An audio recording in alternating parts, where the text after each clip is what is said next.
Para nelayan di pesisir Danau Ranau Oku Selatan, Sumsel, mengaku ikan endemik khas danau itu mulai sulit didapat sejak 3 tahun terakhir. Jenis ikan khas danau tersebut mulai sulit didapati, yakni mujair hitam, semah, dan balau, yang hidup di Danau Ranau sejak puluhan tahun lalu. Nelayan mengaku saat ini ikan betutu yang banyak didapatkan. Ikan jenis tersebut merupakan populasi baru.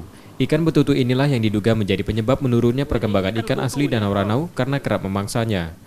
Ikan endemik memiliki nilai ekonomi lebih tinggi, serta memiliki rasa yang berbeda dibanding ikan biasa. Menurunnya populasi ikan khas danau itu merugikan nelayan di sekitar danau. Berapa lama itu ikan mujair khas Danau Ranau ini agak susah didapat itu, Pak? 3 tahun. Sudah 3 tahun terakhir ya. Itu kalau dari informasi dari nelayan sendiri itu gimana itu, Pak? Faktornya itu. Gara-gara apa itu ikan khas Danau Ranau ini kurang itu, Pak? Ngatukannya dari ikan betutu itu. Oh, jadi ada ikan spesies baru yang masuk sini. Baru itu. Ikan apa saja itu yang sulit didapatkan sekarang itu? Ikan balau, mujair, yang mujair kembang itu, itu ikan semang.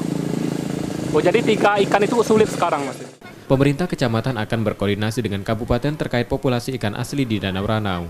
Yang jelas kami tetap berkoordinasi dengan dinas terkait, Pak ya, untuk mungkin pemberian bibit-bibit baru ataupun pelepasan benih-benih ikan yang terkait dengan sekarang yang menjadi ikon kita mujair ya.